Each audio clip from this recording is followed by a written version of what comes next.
Hello, नमस्कार, सुप्रभात। कैसे हैं आप लोग? आशा करते हैं कि बहुत ही अच्छे होंगे।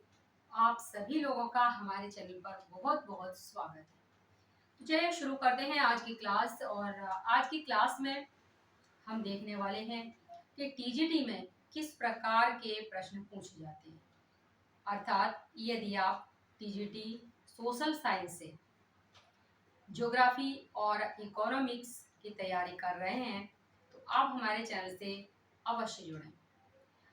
तो आज हम बात करने वाले हैं टीजीटी का जो पेपर हुआ था और उस पेपर में किस प्रकार के प्रश्न पूछे गए थे और आगे आने वाले एग्जाम में और कौन-कौन से प्रश्न बन सकते हैं।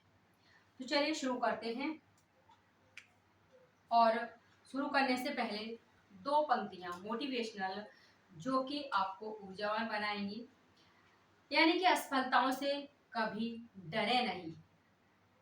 असफलता ही सफलता की कुंजी है, क्योंकि जो हमने असफलताएं पाई हैं उनमें किस प्रकार से सुधार किया जाए कि हम सफलता प्राप्त कर सकें। तो चलिए शुरू करते हैं आज की क्लास। सबसे पहला क्वेश्चन है यहाँ पर, अलेपी बंदरगाह किस तट पर स्थित है? तमिलनाडु, केरल, कर्नाटक और आंध्र प्रदेश। अगर हम यहाँ पर बंदरगाह की बात करें तो सबसे पहला हमारा जो ऑप्शन है वो तमिलनाडु दिया है। तमिलनाडु की बात करेंगे तो आपका तमिलनाडु में एक तो है तूतीकोरन, एक है चेन्नई और एक है एन्नोर बंदरगाह। अक्सर जो प्रश्न बनते हैं इन्हीं बंदरगाहों से बनते हैं। अगर हम तमिलनाडु में तूतीकोरन बंदरगाह की बात करें तो इसका जो नया नाम है वो क्या है, हो सकता है पूछा भी जा सकता है। तो इसका नया नाम है BO चिदम्बरनार बंदरगाह। अगर हम वहां पर बात करें इसकी तो ये किस प्रकार का है, क्या होता है, यानी कि ये है आपका मत्स्य पत्तन। मत्स्य पत्तन है ये। नेक्स्ट वहीं पर हम चेन्नई बंदरगाह की बात करेंगे तो ये कैसा बंदरगाह है ये पूछा जा सकता है, यानी कि कृत्रिम है या फिर ये प्राकृतिक है। तो ये बंदरगाह कैसा है? कृत्रिम बंदरगाह है, कृत्रिम बंदरगाह है। दूसरी बात इसमें सबसे बड़ा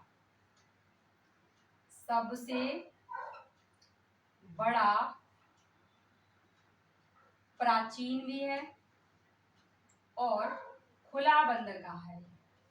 किस प्रकार है? खुला बंदरगाह है। नेक्स्ट अगर हम वहीं पर एन्नोर बंदरगाह की बात कर रहे हैं तो एन्नोर किस प्रकार का है? तो ये भी कृत्रिम है। किस प्रकार का बंदरगाह है? कृत्रिम बंदरगाह है। और वहीं पर अगर हम बात करें आगे विशाखापट्टनम, कभी कभी प्रश्न पूछा जाता है कि ये बंदरगाह किस राज्य से संबंधित है। तमिलनाडु से आपका एन्नोर हो गया, चेन्नई हो गया, तूतीकोरन हो गया। विशाखापट्टनम जो कि आंध्र प्रदेश से संबंधित है। अगर हम इसकी बात करते हैं, एन्नोर आपका चेन्नई का सहायक बंदरगाह, ये भी पूछा जा सकता है कि चेन्नई का सहायक बंदरगाह कौन सा है, तो वो है एन्नोर। वहीं पर हम विशाखापट्टनम बंदरगाह की बात करें तो सबसे नंबर 1 पर तो ये सबसे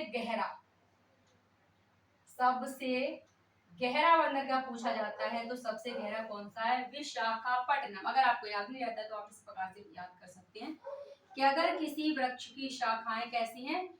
बड़ी बड़ी हैं, तो अवश्य ही वो कैसा होगा? काफी बड़ा, यानी कि गहराई तक उसकी जो जड़ें हैं वो गई होंगी, तब वो कैसा हुआ है? उसकी शाखाएं बड़ी बड़ी हुई है, यानी कि सबसे गहरा बंदरगाह। नेक्स्ट हम अगर बात करें तो यहाँ पर ही है सबसे गहरे के अलावा एक और है आपका निर्यात प्रधान बंदरगाह, तब भी आप इसे कहेंगे विशाखापट्टनम बंदरगाह को। अगर हम इधर आते हैं कर्नाटक, यानी कि कर्नाटक में कौन सा है? ये है आपका मंगलोर। अब मंगलौर से प्रश्न पूछा जाता है कि किस प्रकार का है, तो ये मुख्यतः लौह अयस्क का निर्यात यहाँ से होता है। किसका निर्यात होता है? मुख्यतः लौह अयस्क का निर्यात होता है। लौह अयस्क का निर्यात। नेक्स्ट अगर आप बात कर रहे हैं यहाँ पर कोच्चि, वो कैसा है? प्राकृतिक है। कहाँ पर है? तो ये है आपका केरल में। केरल में इसके अलावा और कौन सा है? तो इसके अलावा है आपका आलेप्पी बंदरगाह। तो इसका आंसर हो गया आपका आलेप्पी बंदरगाह है, केरल के अंतर्गत आएगा ये। तो वहीं पर दूसरा प्रश्न आप देखेंगे, तो दूसरा प्रश्न है भूमध्य रेखा से संबंधित। भूमध्य रेखा पर, भूमध्य रेखा पर 1 डिग्री देशांतर की दूरी, 1 डिग्री देशांतर की दूरी बताइए। इसमें ऑप्शन में 111.32 किलोमीटर, नेक्स्ट बी है 112.57 किलोमीटर, नेक्स्ट है 110.94 किलोमीटर, और नेक्स्ट था कि 111.78 किलोमीटर। अगर हम बात करें भूमध्य रेखा, तो आप देखेंगे कि ये जो रेखा है,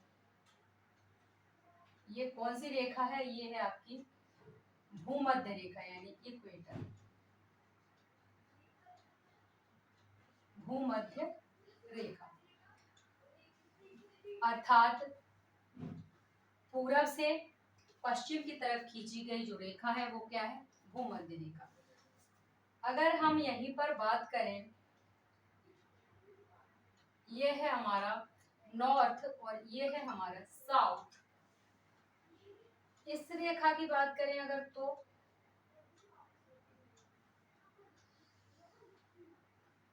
ये कौन सी रेखाएं हो जाती हैं? यही रेखाएं कौन सी हैं? देशांतर रेखाएं।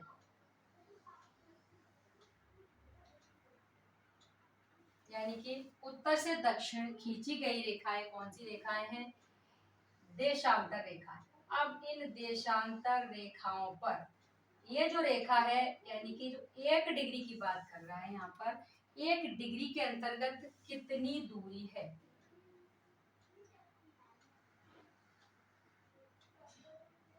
अब आप यहाँ पर अक्षांश और देशांतर दोनों प्रकार की रेखा आपको दिखाई दे रही होंगी। जो भूमध्य रेखा है ये क्या है? अक्षांश रेखा है।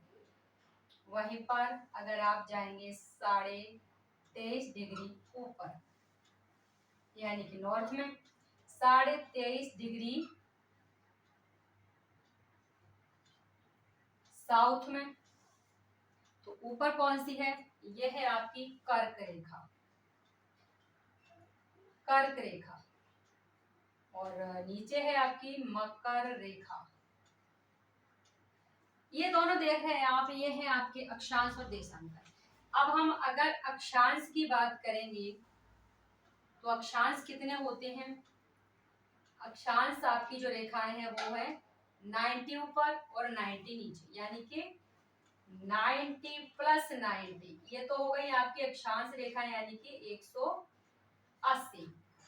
वहीं पर अब हम बात कर रहे हैं देशांतर रेखाओं की, तो देशांतर रेखा है यहाँ से आपकी 180 पूरब में और 180 इधर पूरब में और 180 पश्चिम में, यानी कि 180 और 180 कितना होता है? तो ये होता है 360, यानी कि ये आपके देशांतर रेखा है और ये आपकी अक्षांश रेखा है। ये बात क्लियर हो गई? अक्षांश रेखा, देशांतर रेखा, आपने दोनों रेखाओं को देख लिया। जो दूरी पूछ रहा है वो है आपकी 111.32 किलोमीटर। अब ये जो रेखा, जो दूरी है 11.32 किलोमीटर, ये पूछा उसने भूमध्य रेखा पर। अब मान लीजिए भूमध्य रेखा पर ना पूछ के अगर वो पूछ ले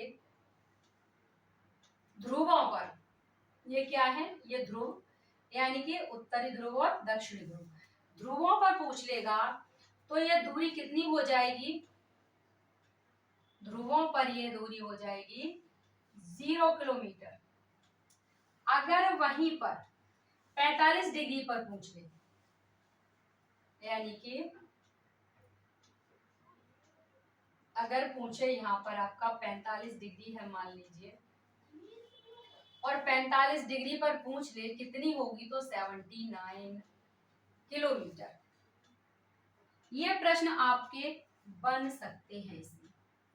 नेक्स्ट अगर हम बात करें इसमें कि देशांतर रेखा है, तो देशांतर रेखा का कोई इस्तेमाल है या फिर मतलब इसका जब यूज नहीं है कुछ, हमने क्यों इसे लाया हुआ है, देशांतर रेखा को हम क्यों पढ़ रहे हैं, तो इसका एक बहुत बड़ा यूज है, वो है स्थानीय समय को ज्ञात करने के लिए, यानी कि किस देशांतर पर कितना समय होगा हम उसको ज्ञात कर सकते हैं। तो ये समय ज्ञात करने के लिए देशांतर रेखाओं का उपयोग किया जाता है। अब वहीं पर हम बात करेंगे तो 24 घंटे की बात करें तो वो 360 डिग्री के अंतर्गत आते हैं। अगर वहीं पर हम बात करते हैं तो 1 डिग्री बराबर कितना हो जाएगा, तो यहाँ पर हो जाएगा 4 मिनट, क्योंकि 1 घंटे की बात करेंगे तो 15 डिग्री हो जाएगा। अब 1 घंटे में आपके 60 मिनट होते हैं, तो 15 चौक 60, यानी कि 1 डिग्री बराबर 4 मिनट हो जाता है। चलिए नेक्स्ट आप प्रश्न की बात करें यहाँ पर, तो ये है हमारा प्रश्न।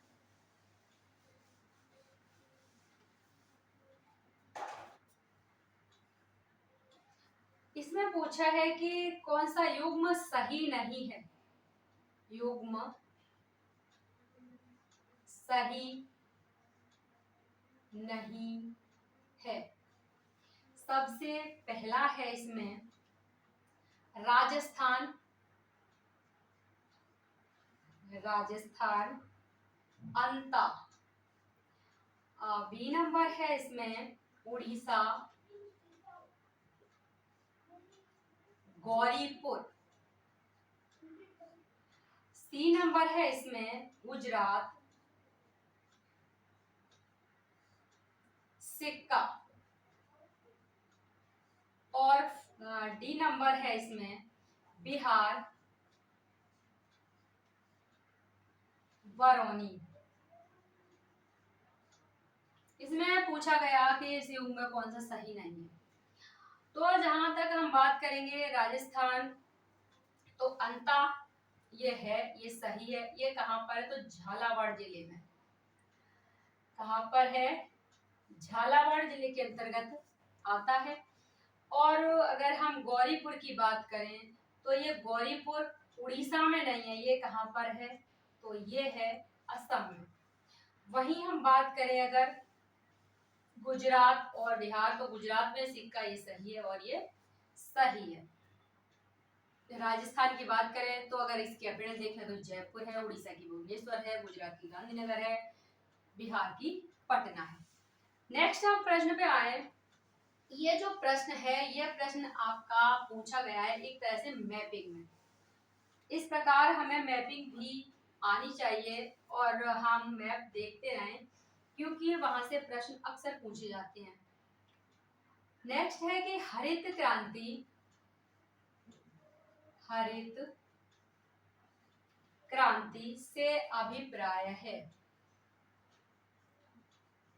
हरित क्रांति से अभिप्राय है। सबसे पहला ऑप्शन है कि हरी खाद का प्रयोग, हरी खाद का प्रयोग। नेक्स्ट है कि अधिक फसल उगाना, अधिक फसल उगाना, और नेक्स्ट है उच्च उत्पाद वैरायटी, उच्च उत्पाद वैरायटी प्रोग्राम, और नेक्स्ट है हरित वनस्पति, हरित वनस्पति। अब यहाँ पर अगर हम हरित क्रांति की बात कर रहे हैं, हरित क्रांति से अक्सर आपका इकोनॉमिक्स में भी प्रश्न आता है, ज्योग्राफी में भी प्रश्न आता है, और इसके अलावा ये जीके में तो आपका 100 बार प्रश्न छपता ही छपता है।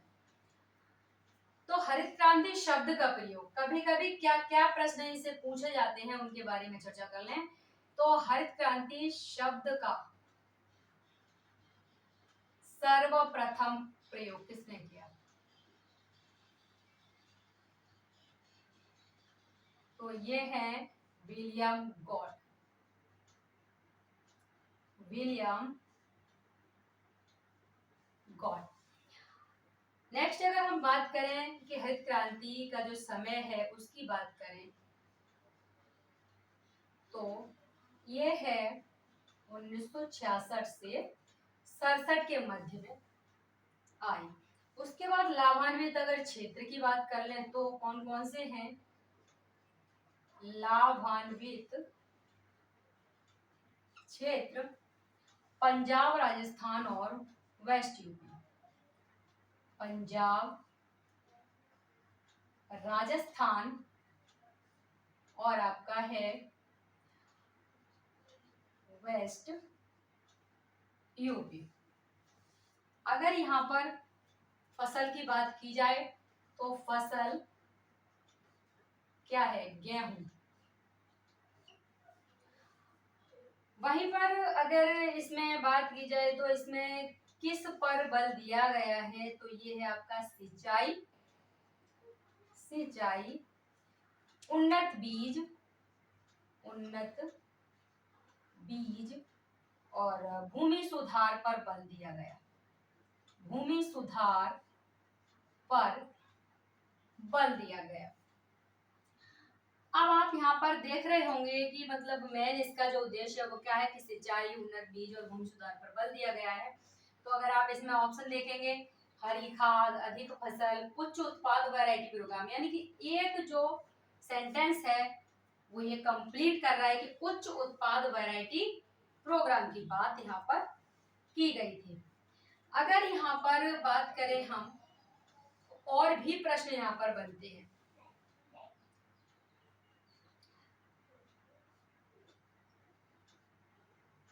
और प्रश्न कौन कौन से बनेंगे?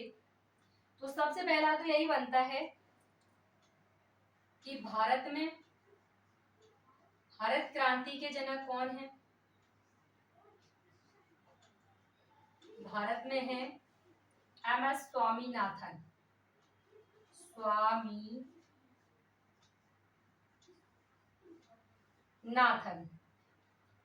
और वहीं पर अगर हम विश्व में बात करें तो कौन है? विश्व में है नॉर्मन बोरलॉग,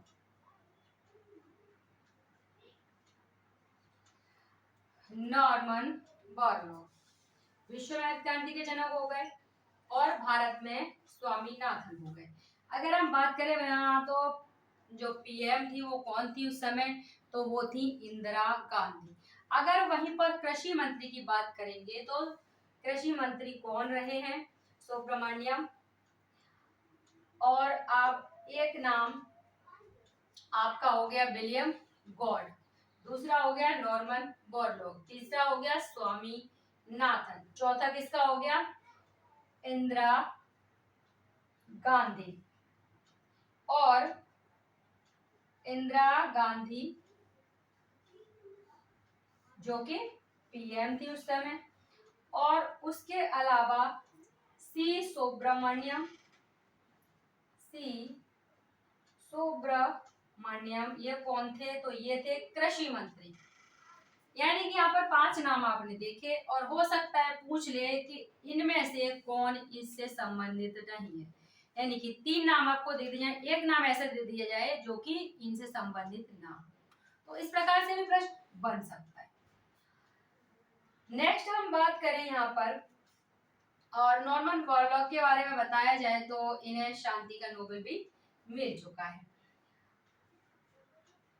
और कार्य क्षेत्र इनका क्या था, जो नॉर्मन बोरलॉग है तो वो है, इनका कार्य क्षेत्र है मेक्सिको, लेकिन ये निवासी कहाँ के थे, तो ये निवासी तो थे यूएसए के, यानी कि रहने वाले यूएसए के थे, लेकिन जो कार्य क्षेत्र था वो मेक्सिको था। हो सकता है यहाँ से भी प्रश्न पूछ लिया जाए। तो नेक्स्ट हम बात करें अब यहाँ पर क्वेश्चन नंबर 5 की। तो क्वेश्चन नंबर 5 कौन सा है, तो इसमें पूछा गया है आपका औद्योगिक प्रदेश से, और औद्योगिक प्रदेश से जो प्रश्न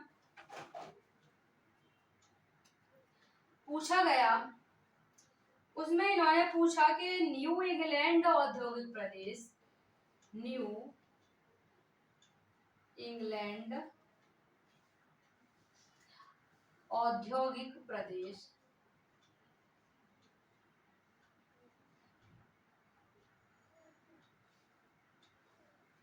विश्व का एक प्रमुख प्रदेश है, विश्व का एक प्रमुख प्रदेश है।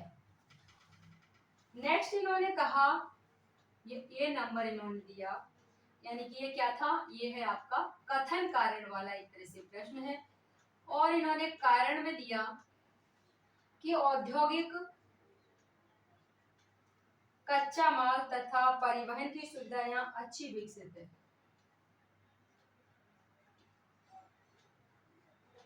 कच्चा माल तथा परिवहन की सुविधा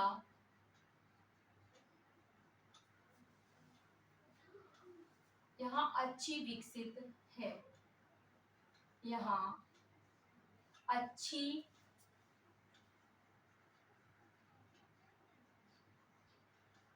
विकसित है। अर्थात कथन और कारण, न्यू इंग्लैंड औद्योगिक प्रदेश विश्व का एक प्रमुख औद्योगिक प्रदेश है, यानी कि यहाँ पे क्लियर होना चाहिए कि क्या ये औद्योगिक प्रदेश है, तो बिल्कुल ये औद्योगिक प्रदेश है। दूसरा कहा कि औद्योगिक कच्चा माल तथा परिवहन की सुविधा यहाँ अच्छी विकसित है, यानी कि अगर कच्चा माल और परिवहन की सुविधा अच्छी होगी तो वो औद्योगिक प्रदेश है वो क्या करेगा, एक तरह से वहां पर जब सारी सुविधाएं उपलब्ध हैं तो एक अच्छा औद्योगिक प्रदेश होगा। तो वही यहाँ पर बात की गई है कि यह विश्व का प्रमुख औद्योगिक प्रदेश क्यों है, यानी कि उद्योगों का विकास यहाँ पर क्यों हुआ है, जब कच्चा माल और परिवहन की सुविधा है तो जो सुविधाएं चाहिए उसके लिए वो यहाँ पर मिल रही हैं, और इसीलिए ये अच्छा औद्योगिक प्रदेश है। तो ये बात यहाँ पर पूछी थी, तो यहाँ पर कहा कि ए और आर दोनों सही है क्या, यानी कि ये ए और आर दोनों सही है, या फिर एक तो होता है कि ए और आर दोनों सही हैं तो उसमें आर ए की सही व्याख्या कर रहा है, दूसरा पूछता है कि दोनों सही तो हैं लेकिन आर ए की सही व्याख्या नहीं कर रहा है, एक पूछता है कि अगर ये सही है आर गलत है, और दूसरा पूछता है कि आर सही है ये गलत है। तो यहाँ पर जो आंसर हुआ वो हुआ आपका पहला ही हुआ कि ये दोनों क्या है, सही है, और आर जो ए की सही व्याख्या कर रहा है। वहीं पर अगर हम बात कर लें, कभी कभी क्या पूछता है कि ये जो औद्योगिक प्रदेश है किसके अंतर्गत आ रहा है, तो ये आ रहा है यूएसए के, यानी कि संयुक्त राज्य अमेरिका के औद्योगिक प्रदेशों में सबसे पहला नंबर किसका है, सबसे पहला है आपका ये न्यू इंग्लैंड औद्योगिक प्रदेश। वहीं पर अगर हम दूसरे की बात कर ले, हो सकता है कि ये ना पूछ के दूसरा पूछ ले, तो दूसरा है मध्य अटलांटिक औद्योगिक प्रदेश, मध्य अटलांटिक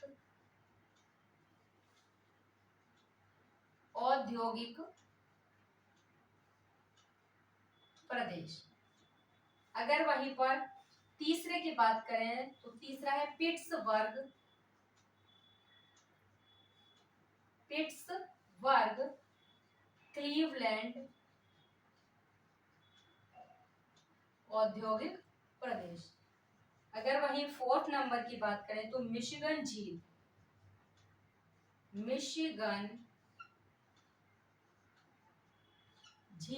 औद्योगिक प्रदेश।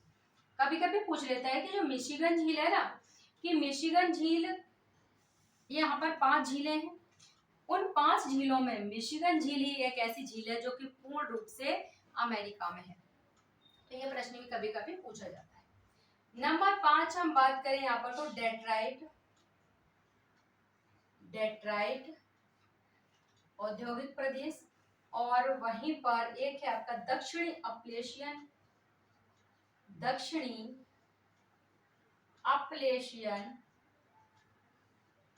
औद्योगिक प्रदेश। और खाड़ी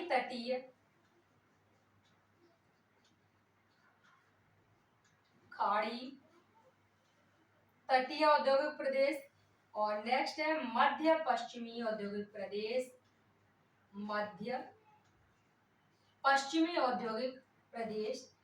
और पश्चिमी तटीय औद्योगिक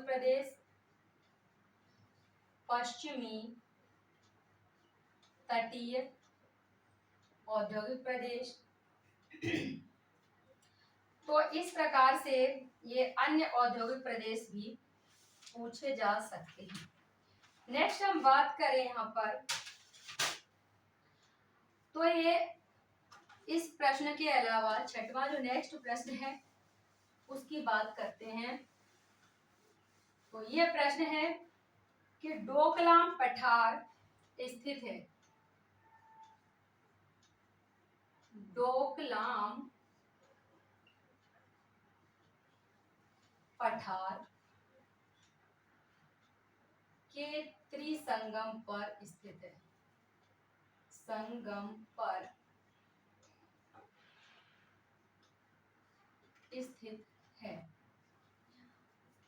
अब सबसे पहली बात तो ये भी पूछ सकता है इसमें कि डोकलाम क्या है, पठार है, पहाड़ है, मतलब कुछ भी पूछ सकता है, उससे पूछना अगर होगा तो ये क्या है, यहाँ पर आप देख रहे हैं कि डोकलाम पठार। वहीं पर यहाँ पर जो ऑप्शन थे तो ऑप्शन देखें, भारत म्यांमार चीन, भारत म्यांमार और था चीन। और वही बी नंबर में है कि भारत चीन एवं पाकिस्तान।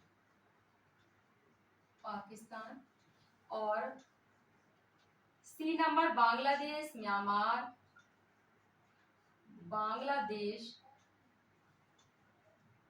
म्यांमार और भारत।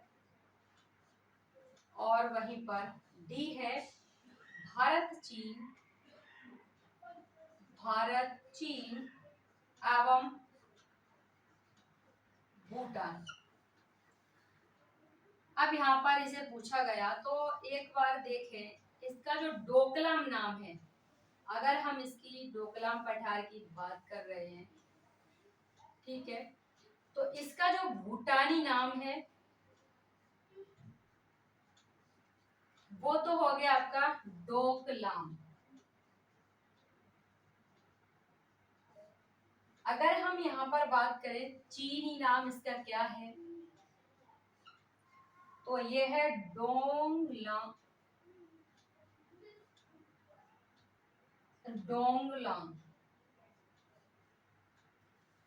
और अगर भारतीय नाम की बात करें तो क्या है, तो है डोकला। ढोकला नहीं है ये, डोकला। और अगर इसके बारे में जानकारी लें तो ये चुंबी घाटी के नीचे स्थित और ये 89 वर्ग किलोमीटर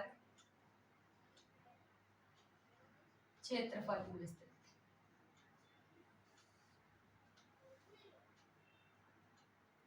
और ये क्या है, डोकलाम पठार क्या है, विवादित क्षेत्र है, विवादित क्षेत्र है। और यहाँ पर क्या हुआ कि चीन ने भूटान से कोई अनुमति नहीं ली और अनुमति लिए बिना ही वहां पर क्या बना दी, सड़क बना दी, और इसी पर यह विवाद हो गया। और ये सड़क का निर्माण कब किया था चीन ने, तो ये किया था 28 अगस्त 2017 को। किसने किया था, चीन ने। तो दो बातें तो आपकी समझ में आई गई होंगी कि एक तो चीन हो गया, और भूटान को बिना पूछे इन्होंने सड़क बना दी, तो दूसरा क्या हो गया, भूटान हो गया। और तीसरा क्या हो गया, जब हम यहाँ भारत की बात कर रहे हैं तो यहाँ पर तीसरा क्या हो जाएगा, भारत हो जाएगा। और फिर क्या हुआ कि भूटानी सेना ने क्या किया, इसका विरोध किया, यानी कि किसी की जगह में आप बिना पूछे सड़क बना देंगे तो क्या होगा, विवाद तो होगा ही। और इसको रोकने में कौन आगे आ गया, तो भारतीय सेना आ गई। चलिए नेक्स्ट प्रश्न की बात कर लें। तो नेक्स्ट प्रश्न है, प्लेसर निक्षेप पाए जाते हैं, प्लेसर निक्षेप पाए जाते हैं, ए जलोढ़ पंखों तथा घाटी तल पर, जलोढ़ पंखों तथा घाटी तल पर। नेक्स्ट है डेल्टा एवं लोयस, डेल्टा एवं लोयस। और नेक्स्ट है टिल मैदान तथा हिम दरारों में, टिल मैदान तथा हिम दरारों में। नेक्स्ट है निमज्जित तट तथा विलियन घाटी पर, निमज्जित तट तथा विलियन घाटी पर, विलियन घाटी पर। तो यहाँ पर नदी द्वारा निक्षेपित स्थलाकृति अगर आप बात करें तो क्या यहाँ पर जलोढ़ पंख की बात हो रही है। निक्षेप की बात आती है तो हमें एक बात याद आती है कि जल के द्वारा भी निक्षेप होगा, यानी कि नदी क्या करेगी, नदी के कार्य भी होते हैं दो, अपर्दन और निक्षेप। वहीं पर आप भूमिगत जल के में भी देखेंगे, उसमें भी अपर्दनात्मक स्थलाकृति बनती है और निक्षेपात्मक स्थलाकृतियां बनती हैं। और वहीं पर वायु की बात करें तो वायु के द्वारा भी वहीं आप बात करेंगे सागर की, समुद्र की, तो उससे भी स्थलाकृतियों का निर्माण होता है। अगर हम यहाँ पर बात करें तो यहाँ पर आंसर की, तो यहाँ पर ए नंबर है, जलोढ़ पंखों तथा घाटी तल पर क्या पाए जाते हैं, प्लेसर निक्षेप पाए जाते हैं। नेक्स्ट प्रश्न 8 नंबर, और इसमें पूछा कि ग्रावेन उत्पन्न होता है, ग्रावेन उत्पन्न होता है अपक्षय से, अपक्षय से, दूसरा था फलन से, अपक्षय से, फलन से, और सी भ्रंशन से, भ्रंशन से, और डी है अपर्दन से, अपर्दन से। अगर हम भ्रंशन की बात करते हैं यहाँ पर, तो इसका परिणाम क्या होता है भ्रंशन का, परिणाम क्या होता है? ग्रावेन, अगर आप नहीं समझ पा रहे हैं तो ग्रावेन या रिफ्ट घाटी, तो रिफ्ट घाटी का नाम जैसे ही आपने सुना तो आप समझ गए हैं कि रिफ्ट घाटी का उत्पन्न होती है तो किससे? तो वो होती है भ्रंशन से।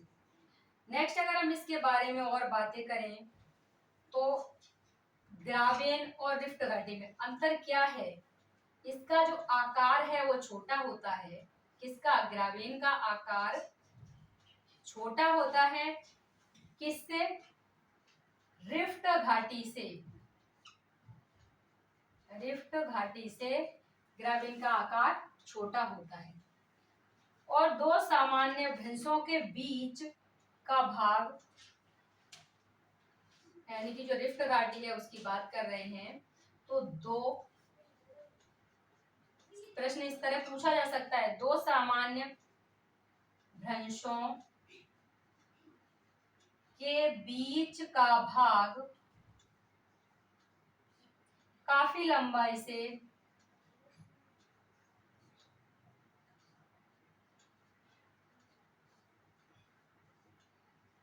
नीचे की ओर धंस जाता है।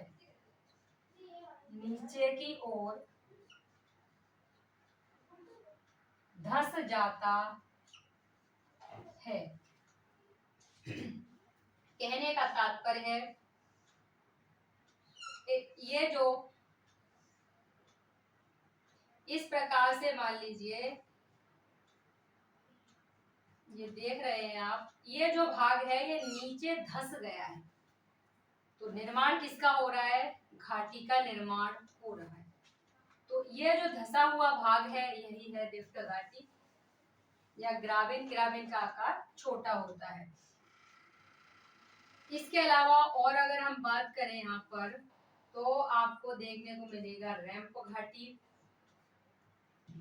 भ्रंशोथ पर्वत, भ्रंशोथ पर्वत, हॉस्ट पर्वत, ये सारे के सारे किससे रिलेटेड हैं? तो यह भ्रंशन से रिलेटेड है। चलिए नेक्स्ट प्रश्न की बात करें तो नेक्स्ट प्रश्न है, इसमें महाद्वीपीय विस्थापन सिद्धांत की पुष्टि हुई। महाद्वीपीय विस्थापन सिद्धांत की पुष्टि हुई। यहाँ पर इसमें नंबर 1 महाद्वीपीय तटों की भौगोलिक एकरूपता, तटों की भौगोलिक एकरूपता का कंप्यूटर द्वारा आकलन, का कंप्यूटर द्वारा आकलन। दूसरा नंबर है दक्षिणी महाद्वीपों के मध्य, दक्षिणी महाद्वीपों के मध्य भूवैज्ञानिक समरूपता संबंधी, भूवैज्ञानिक समरूपता संबंधी नई खोज। इस प्रकार का प्रश्न देखते ही आप परेशान हो जाते हैं कि प्रश्न बहुत बड़ा है, पता नहीं इसमें क्या किया जाए। पूरा चुंबकत्व संबंधी अध्ययन।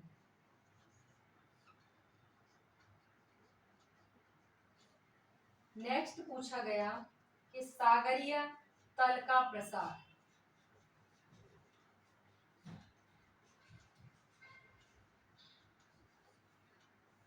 यहाँ पर बात की गई कि जो महाद्वीप है कितने महाद्वीप हैं? अगर बात करें तो 7 महाद्वीप है। महाद्वीप जब इनका विस्थापन हुआ तो उससे संबंधित एक सिद्धांत आया, और इस सिद्धांत की जो बातें थी उन बातों को इसमें पूछा गया है कि इनमें से बताइए कौन सी सत्य बातें हैं, यानी कि पुष्टि किन बातों से हो रही है चारों में से। तो सबसे पहली बात है कि महाद्वीपीय विस्थापन सिद्धांत। अगर यहाँ पर हम बात करें इनके जो प्रतिपादक हैं, यानी कि कौन लाया इनको, तो ये है प्रोफेसर अल्फ्रेड वेगनर महोदय। अल्फ्रेड वेगनर महोदय। अब पूछ लेता है कि इसका प्रतिपादन कब किया, तो इन्होंने किया था 1912 में। अगर पूछ ले ये कहाँ के हैं, तो ये हैं जर्मन के एक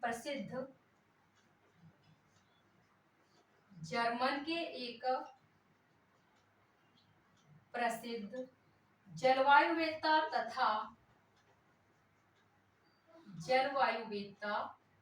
तथा भूगर्भ शास्त्री।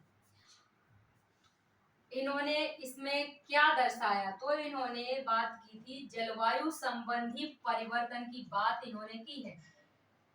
जलवायुवेत्ता है, जलवायु संबंधी परिवर्तन की बात इन्होंने की, और इन्होंने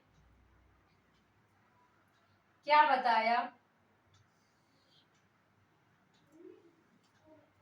गोंडवाना लैंड की, यानी कि इन्होंने बात की थी पेंजिया की। सबसे पहले इन्होंने क्या बात की थी, तो पेंजिया की इन्होंने बात की थी। और पेंजिया यानी कि अभी समझते हैं उसे, देखिए कहा कि ये क्या है, पेंजिया है, यानी कि ये नॉर्थ और ये साउथ की बात की इन्होंने। और पेंजिया को इन्होंने 2 भागों में बांटा, यानी कि जो पेंजिया था उसका खंडन हुआ, तो जो नॉर्थ का भाग है वो क्या कहलाया, वो कहलाया लारेशिया। अब ये लारेशिया कहलाया। अब इसके अंतर्गत कौन कौन आ गया, तो इसमें आपका उत्तरी अमेरिका आ गया, यूरोप आ गया, और आ गया आपका एशिया। उत्तर का भाग हो गया। अब दक्षिण का भाग था वो क्या था, वो कहलाया गोंडवाना लैंड।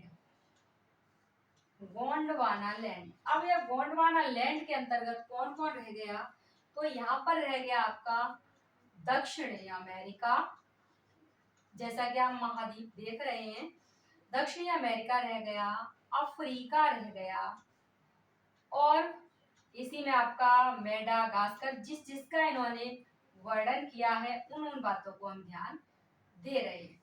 अफ्रीका, मेडागास्कर, वहीं पर प्रायद्वीपीय भारत की बात की इन्होंने, और ऑस्ट्रेलिया तथा अंटार्कटिका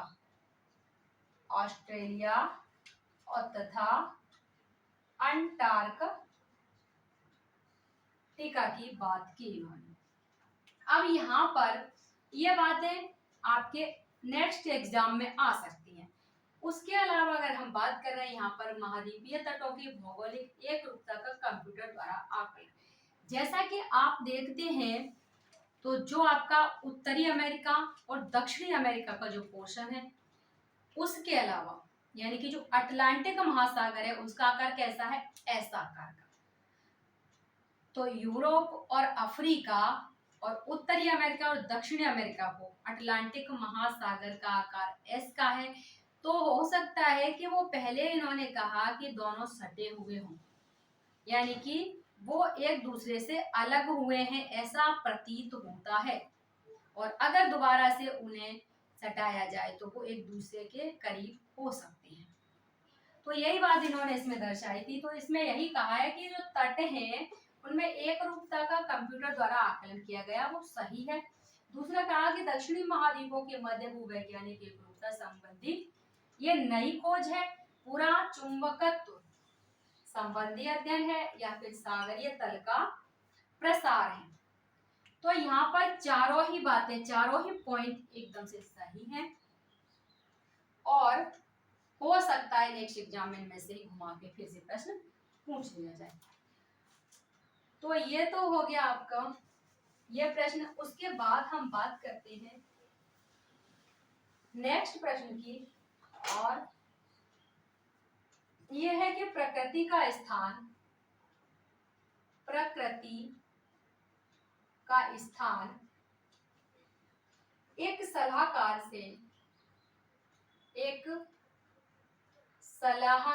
से अधिक नहीं है,